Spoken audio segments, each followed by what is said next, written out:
So here at our house, my wife is a gardener, right? And so she has hothouses, she has greenhouses. This one she put a table in. But all of that is designed to help plants grow. When we start businesses, we hope they're going to grow successfully as well. But they don't always do that. And when they don't, they tend to close. Every year, 595,000 businesses close. I'm going to talk about how we can capitalize on that and help those people and help ourselves at the same time in just a second.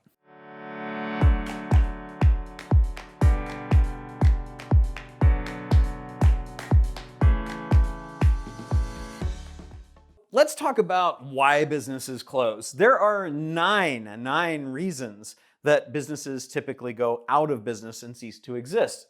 They just say, it ain't working, we're not able to stay in business. As a matter of fact, 595,000 businesses in the United States alone close their doors every single year. Now that means that it's a business that was working just a minute ago and now it's gone, and the owner got absolutely nothing for it. So I ask you, what if we could look at some of those businesses that aren't bad businesses, that are closing for reasons that maybe it's not that everything is going horribly, but something else is going on, and we could acquire those businesses, which then gives the owner something for all the effort that they had.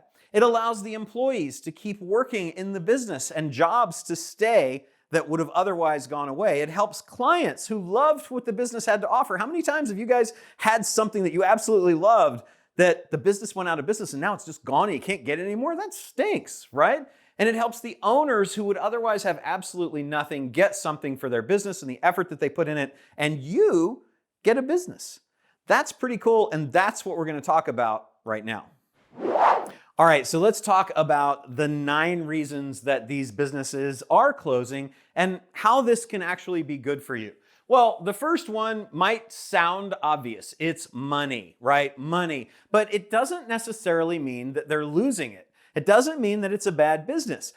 I can tell you that a lot of the people whose businesses I acquire, it's that it wasn't making as much money as they could make doing something else, or it wasn't making as much money as they needed that particular thing to make to do what they wanted to do, to hit their goals. And so they've gone on to something else. So it's not always, even though it's very often about money, it's not always that there isn't money because the business sucks, okay? So that's the very first reason that somebody might just choose to close a business down. You got 2 businesses. I mean, most entrepreneurs have many things going on. I know a lot of my friends have 2, 3, 4, 5, 7 businesses, and then one of them takes off.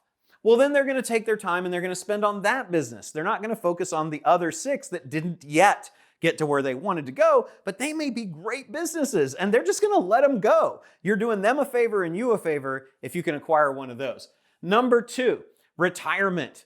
Not everybody, I don't understand it, but not everybody wants to work their entire life. So some people choose to retire. They're like, oh, I'm going quality of life, right? Doesn't make any sense. We want to hustle and grind until we die. So rather than them retiring and simply closing the business down, what if you were able to let them give you the business, and now the business continues and they get to go into retirement and maybe they get something for that? Number 3, relocation. Relocation because of all kinds of things. Probably the most common would be, I'm thinking that it's really expensive in this place that I live right now. I've had this business for a while and I want to go to a place where the taxes are lower or the cost of living is lower, or my kids live, or my parents that I now need to take care of live, or a million other reasons, right? Relocation. Number 4, burnout. Burnout. You've been doing this for so long that you absolutely dread your life right now every single day. In the dry cleaner, it's and the steam is coming up and hitting you in the face and you're like, I don't want to do this one more day, right? Burnout. You just get tired of it. Health. Hey, COVID, right? A huge reason, but not just that, all the kinds of health challenges that people have. There's a million reasons that somebody's health doesn't allow them to continue the business, or it's just too hard to keep going. Shiny object syndrome, SOS, right? How many entrepreneurs are happy with their business? Almost none, right? If you go to a networking event and you're an entrepreneur, do you know whose business you want?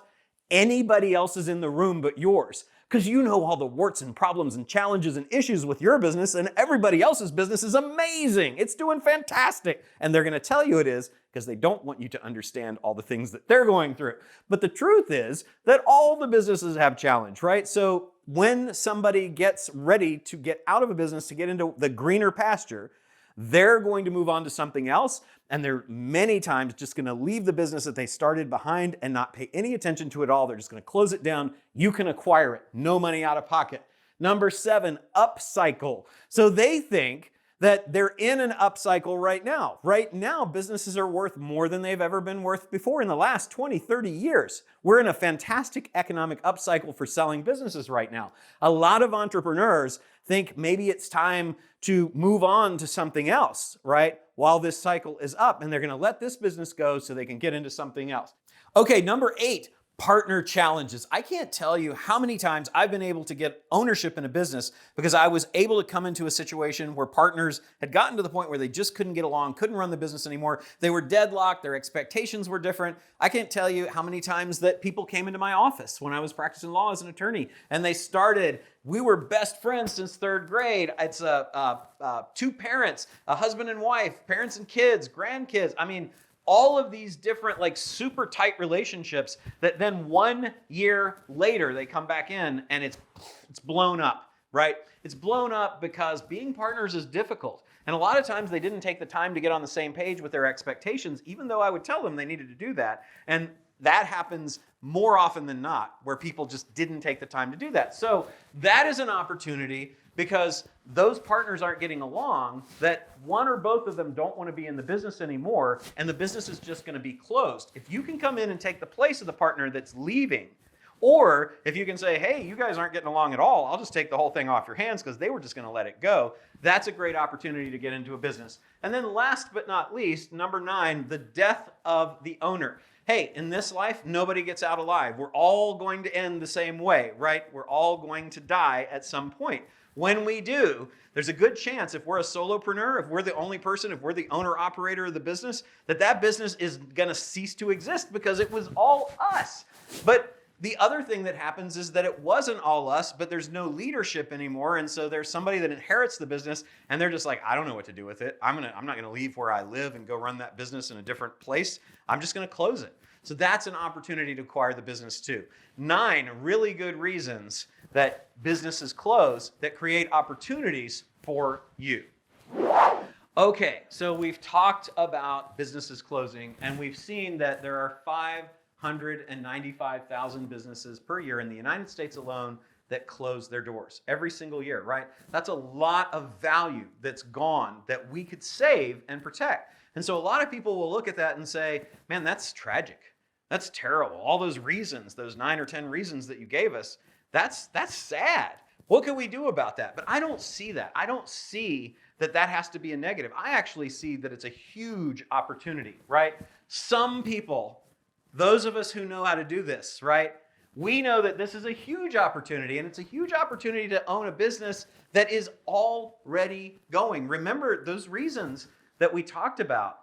Only one of those 9 was money related, and that one didn't mean that they didn't have any money. It just meant that there might be brighter opportunities in different things to do, right? There might be a redeployment of their efforts into something else. So I think that you want to think about the possibility that exists with all these businesses closing. You want to see it as a chance that maybe you can use this as an opportunity to get a business that was just going to go away and cease to exist, and own it yourself and turn it into a profitable wealth asset that generates income every single month. All right, now we've talked about acquiring businesses that are going out of business because they're simply closing their doors. We talked about a lot of different ways to do that. Let's look at how this could impact what you might be able to acquire this business for. Maybe you'll get it for nothing, but maybe you actually want to be a good human being and give these people some value for what they've created. So in a normal situation, let's say that this particular business would sell for a multiple of 3.7 times its profits. Most businesses sell for a multiple of their profits, okay? You might have heard it referred to as SDE, seller discretionary earnings, or EBITDA, earnings before interest, taxes, depreciation, and amortization. But don't worry about those fancy terms. It's just a way of saying profit. The only way that we attorneys and accountants get paid a lot of money is to create complicated terms that you don't understand, and only we do. But it really means profit. Okay, so if we know that businesses sell for a multiple of profit, then does it stand to reason that the lower the multiple that we're able to pay for the business, the better the deal, okay? Because that means instead of selling for 3.7 times profit, which would be a good deal, and maybe market value, these people are motivated sellers. Those categories that I talked about, those people are motivated to sell their business. They were just gonna close the doors, right? So maybe we can acquire it for 1.5 times. Maybe we can acquire it for 1 times profit. Now here's what's really cool. Without going through all these numbers, I can tell you that the valuation of the business is the same. The market value of the business is, let's say, 3.7 times. That's the fair market value. If you pay 3.7, then it's only worth what it was going to be. That's 3.7 times the profit of 360 is going to be 1.3 million valuation. After you close the deal, it's still worth 1.3 million.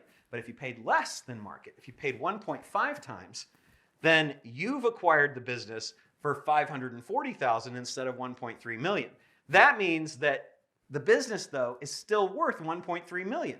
So you pick up a wealth spread between the 1.3 million that it's worth and the 540,000 that you paid, or 760,000 in profit. If you only paid 1 times earnings, it's 360 is the purchase price.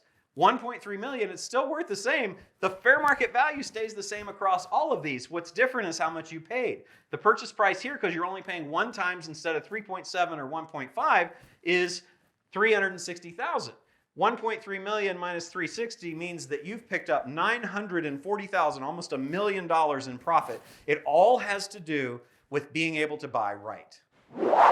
Okay, so I talked in these videos about how you can identify motivated sellers based on why businesses are closing. Those 595,000 businesses a year that close. We talked about the reasons why they did it. If you'd like to figure out how you can actually acquire those businesses, then click the link below and grab a copy of my book Before We Sell Out Again, so that you can find out all of the strategies that we use to acquire these businesses. Click the link below, get the book right now. I think you're gonna really like it. If you like what we just covered in this video, then you're going to like the stuff that we have in all our other videos too.